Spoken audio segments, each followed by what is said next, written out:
నమస్కారం ETV news కు స్వాగతం ఈనాటి ముఖ్యాంశాలు కుల్భూషణ్ కేసులో భారత్ కు ఊరట ఉరిశిక్షపై స్టే విధించిన అంతర్జాతీయ న్యాయస్థానం తుది ఆదేశాలు ఇచ్చే వరకు అమలు చేయరాదని పాకిస్తాన్ కు స్పష్టీకరణ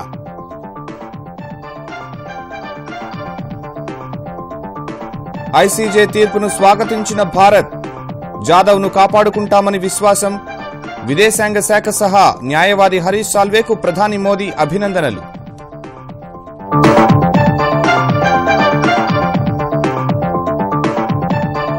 వస్తు సేవల పన్ను నుంచి తృణధాన్యాలు పాలు నిత్యావసరాలకు మినహాయింపు 81% వస్తువుల్ని 18% స్లాబ్లోపు ఉంచేందుకు జీఎస్టీ మండలి నిర్ణయం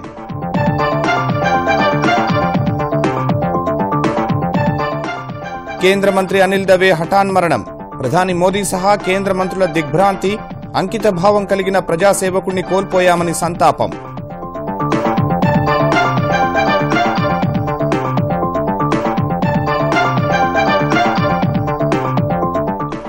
రైతులను ఆదుకునేందుకు ఎన్ని నిధులైనా ఖర్చు చేస్తామన్న చంద్రబాబు విత్తన రాయితీకి 250 కోట్లు కేటాయింపు జూన్లోగా 1680 కోట్ల పెట్టుబడి రాయితీ పంపిణీ తెలుగు రాష్ట్రాల్లో పెంచిన ఫీజుల ప్రకారమే పీజీ వైద్య ప్రవేశాలు హైకోర్టు ఉత్తర్వులు ప్రస్తుతం సగం రుసుములే వసూలు చేయాలని కళాశాలలకు ఆదేశాలు నిప్పుల కుంపటిని తలపిస్తున్న తెలుగు రాష్ట్రాలు వడగాల్పులతో అల్లాడుతున్న ప్రజలు మచిలీపట్నంలో రికార్డు స్థాయిలో 47.3 డిగ్రీల ఉష్ణోగ్రత నమోదు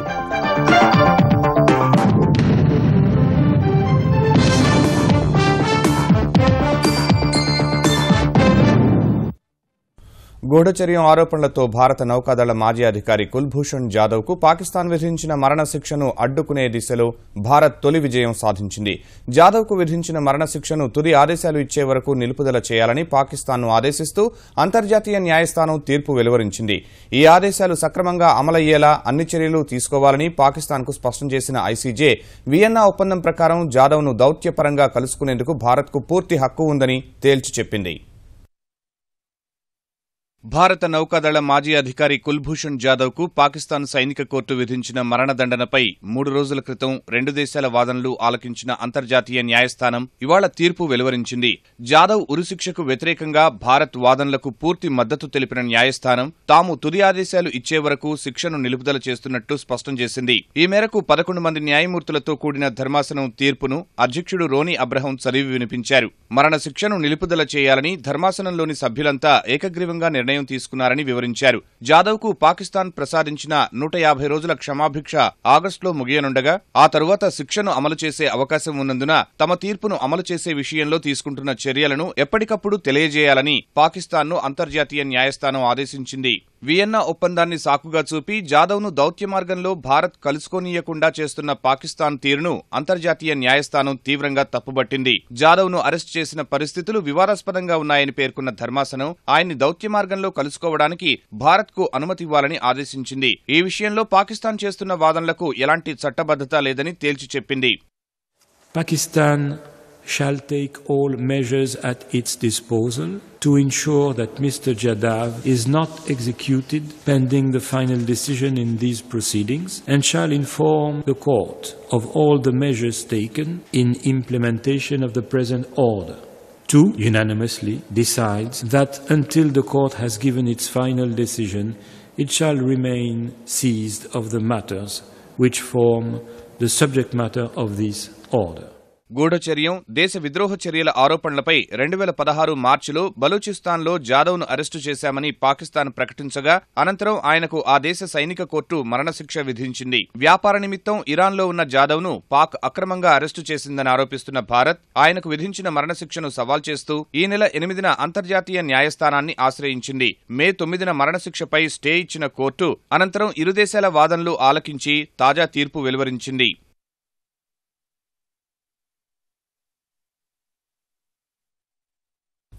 కుల్భూషణ్ జాదవ్ కు పాక్ మరణశిక్షపై అంతర్జాతీయ న్యాయస్థానం స్టే విధించడం పట్ల భారత్ హర్షం వ్యక్తం చేసింది.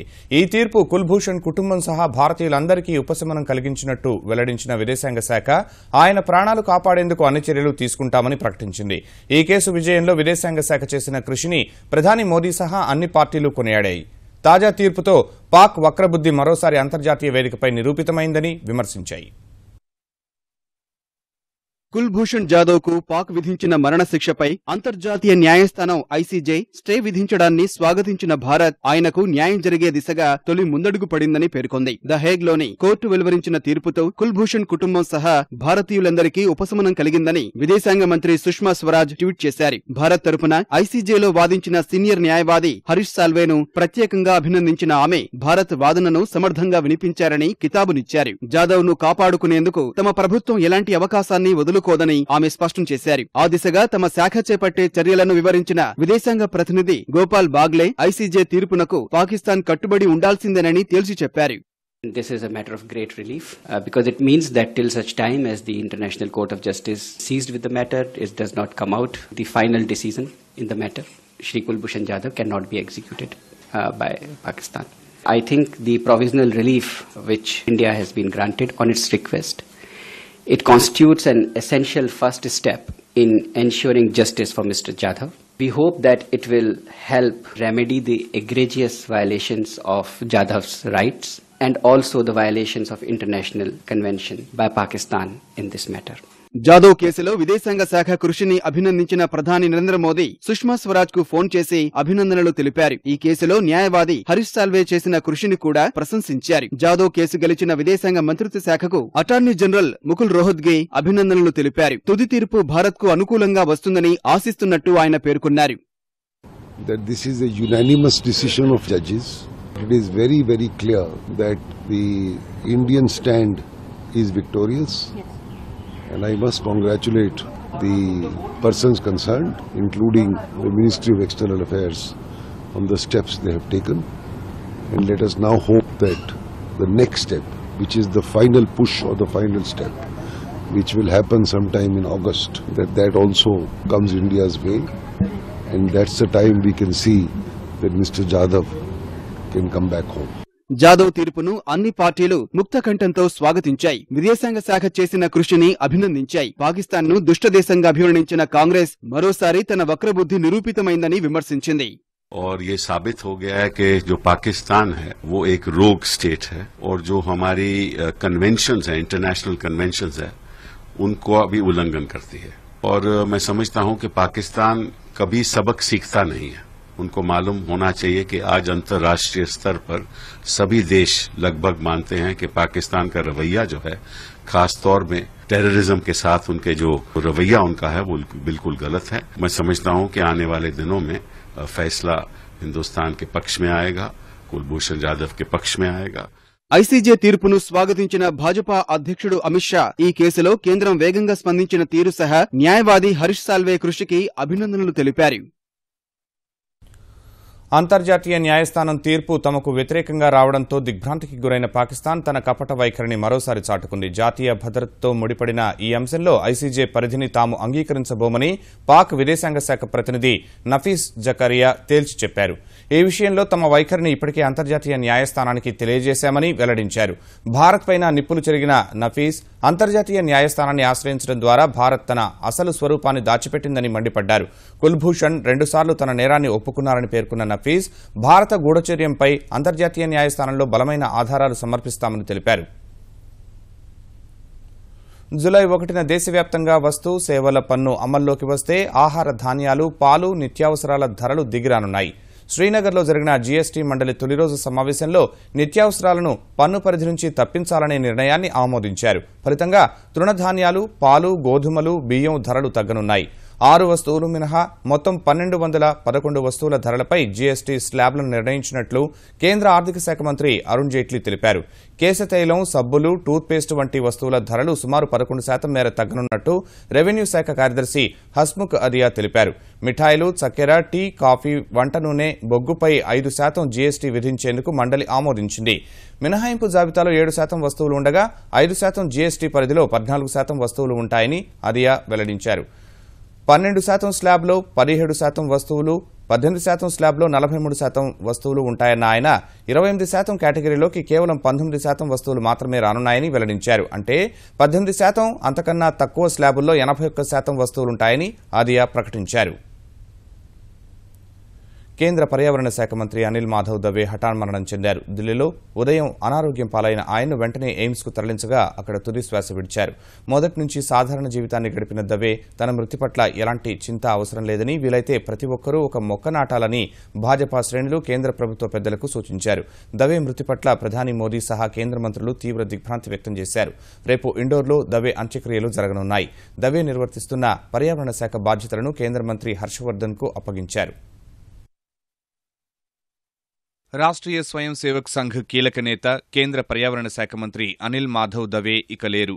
ఉదయం నలతగా ఉందని చెప్పిన ఆయన్ను వెంటనే ఎయిమ్స్ కు తరలించగా గుండెపోటు వచ్చినట్లు గుర్తించిన వైద్యులు కాపాడేందుకు అన్ని ప్రయత్నాలు చేసినప్పటికీ ఫలితం లేకపోయిందని చెప్పారు. ఉదయం 9:45 తుదిశ్వాస విడిచినట్లు ఎయిమ్స్ వైద్యులు వెల్లడించారు.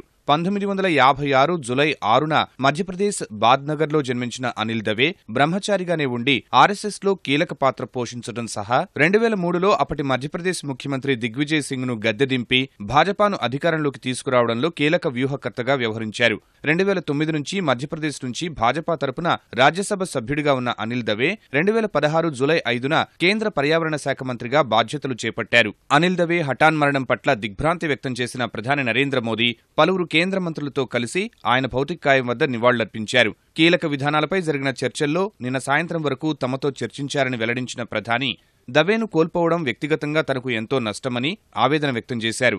అంకితభావం కలిగిన ప్రజాసేవకుడిగా అనిల్ గుర్తుండిపోతారని పేర్కొన్నారు. పర్యావరణ పరిరక్షణ కోసం అనిల్ దవే విశేష సేవలందించారని తెలిపారు.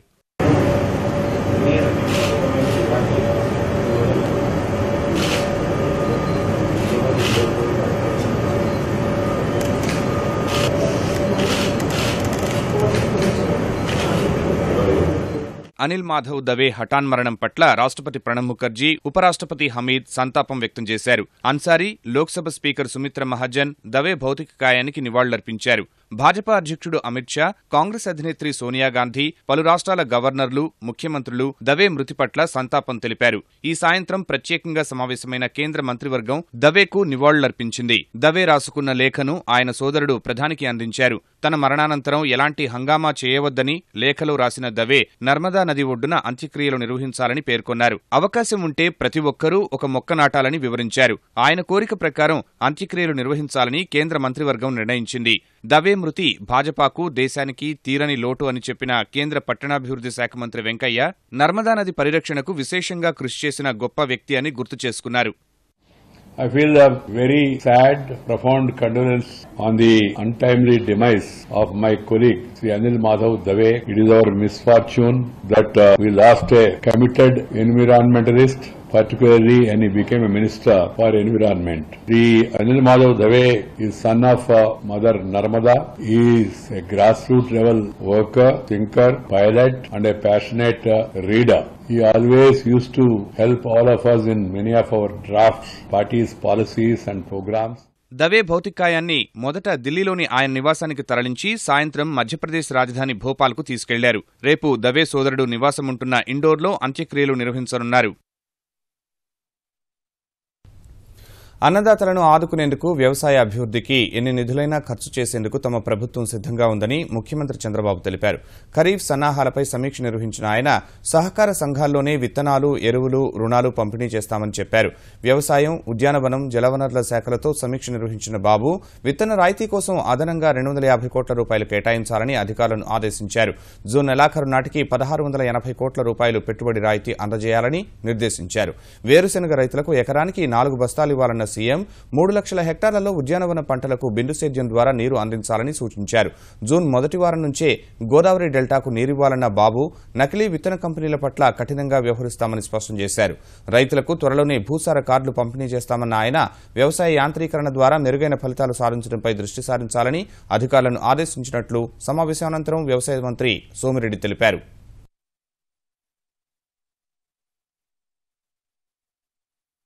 కావాల్సిన అంటే harvesters, tractors, cultivators, rotavators, custom hiring centre ఏర్పాటు చేసేసి ఊబరైజేషన్ వాళ్ళకి ఒక ఆన్లైన్ లో ఒక రైతుకి నాకు హార్వెస్టర్ కావాలా, ఒక ట్రాక్టర్ ఈ రోజు దుక్కి కావాలంటే ఎక్కడ సమీపంలో ఉన్న ఆ యంత్రాలు వెంటనే రైతు పొలంలోకి చేరేదానికి కూడా ఆ ప్రాక్టీస్ స్టార్ట్ చేయమని చెప్పేసి ముఖ్యమంత్రి గారు చెప్పడం జరిగింది.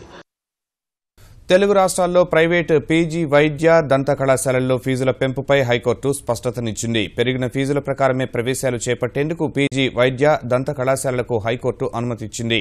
యాజమాన్యాల అభ్యర్థన మేరకు ఆంధ్రప్రదేశ్, తెలంగాణలో పీజీ వైద్య దంత కోర్సుల్లో కన్వీనర్, యాజమాన్య స్వేచ్ఛ, ప్రవాస భారతీయ కోటాల్లో ఫీజులను భారీగా పెంచుతూ ప్రభుత్వాలు ఉత్తర్వులు జారీ చేశాయి.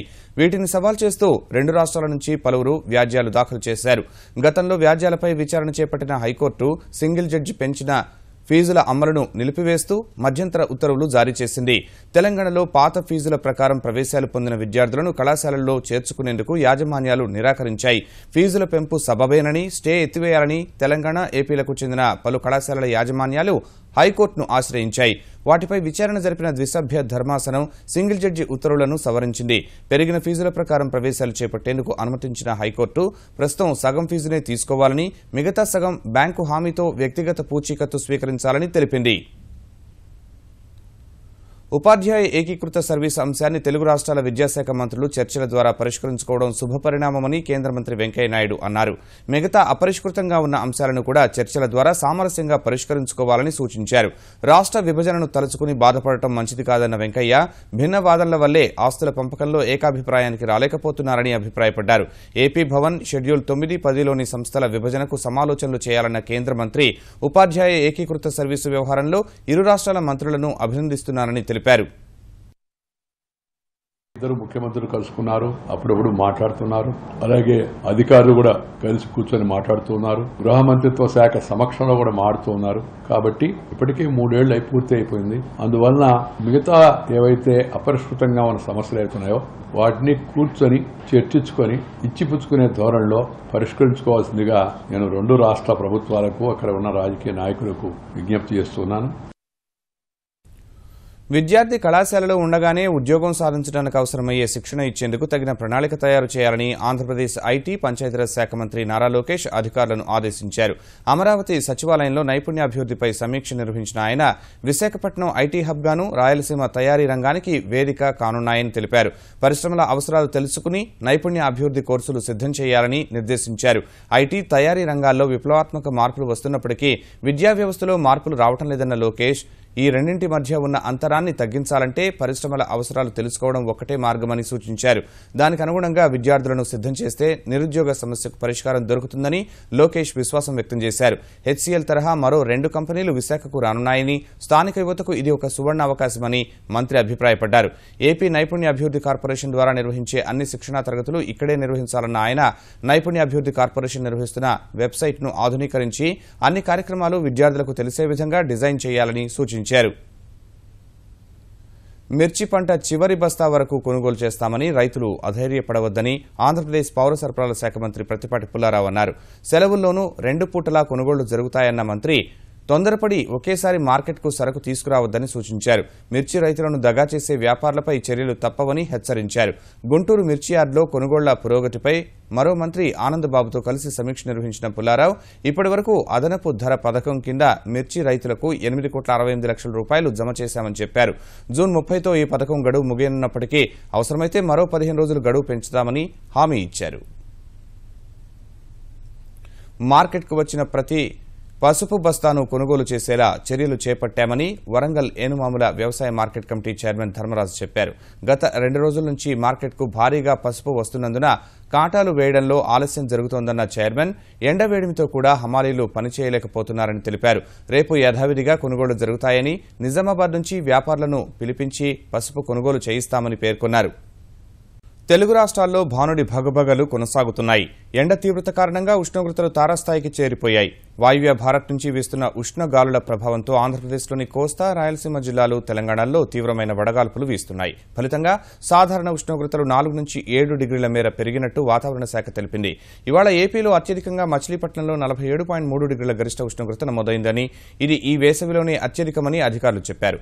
బాపట్ల, ఒంగోలులో 46 డిగ్రీల సెల్సియస్ నమోదు కాగా తిరుపతి 45, విజయవాడ, జంగమేశ్వరపురంలో 44, నెల్లూరు, కడప, నందిగామ 43, కాకినాడలో 42, అనంతపురం, కావలి, మచిలీపట్నం, నర్సాపురం, తునిలో 40 డిగ్రీల ఉష్ణోగ్రతలు నమోదయ్యాయి.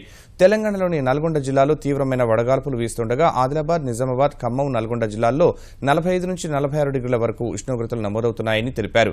భద్రాచలం, రామగుండంలో 44, హనుమకొండలో 43, ఖమ్మం 42, ఆదిలాబాద్ 41, హైదరాబాద్, మెదక్లో 40 డిగ్రీలుగా నమోదైంది. రెండు రాష్ట్రాల్లోనూ అక్కడక్కడా ఉరుములతో కూడిన జల్లులు పడే అవకాశం కూడా ఉందని వాతావరణ శాఖ పేర్కొంది. ప్రముఖ బాలీవుడ్ నటి రీమా లాగు ఇక లేరు. ముంబైలోని కోకిలాబెన్ ధీరుభాయ్ అంబానీ ఆసుపత్రిలో గుండెపోటుతో ఆమె కన్నుమూశారు. అర్ధరాత్రి 1 గంటకు ఆమెకు గుండె నొప్పి రాగా ఆసుపత్రిలో చేర్చినట్లు రీమా లాగు కుటుంబ సభ్యులు తెలిపారు. తెల్లవారుజామున 3 గంటల 15 నిమిషాలకు తుది శ్వాస విడిచినట్లు వెల్లడించారు. 59 ఏళ్ల రీమా లాగు హిందీ, మరాఠీ భాషల్లో అనేక చిత్రాలతో పాటు టీవీ సీరియల్స్లో నటించారు. మైనే ప్యార్ కియా, షాజన్, కుచ్ కుచ్ హోతా హై, హమ్ ఆప్కే హై కౌన్, కల్ హో నా హో, హమ్ సాత్ సాత్ హై వంటి సూపర్ హిట్ చిత్రాలు నటిగా ఆమెకు మంచి పేరు తెచ్చిపెట్టాయి. 4 దశాబ్దాలుగా నటనా రంగంలో ఉన్న రీమా లాగు అనేక పాత్రలను పోషించి ప్రేక్షకుల అభిమానం చూరగొన్నారు. రీమా లాగు మృతి పట్ల ప్రధాని నరేంద్ర మోదీ సహా పలువురు బాలీవుడ్ ప్రముఖులు సంతాపం వ్యక్తం చేశారు. అంతర్జాతీయ మార్కెట్లలో ప్రతికూల పవనాలు సహా రికార్డు స్థాయి వద్ద మదుపర్లు లాభాలకు మొగ్గు చూపిన వేళ స్టాక్ మార్కెట్లు నష్టాల్లో ముగిశాయి. గత 4 సెషన్లలో 470 పాయింట్లు పెరిగిన సెన్సెక్స్ అమ్మకాల ఒత్తిడితో ఇవాళ 224 పాయింట్లు తగ్గింది.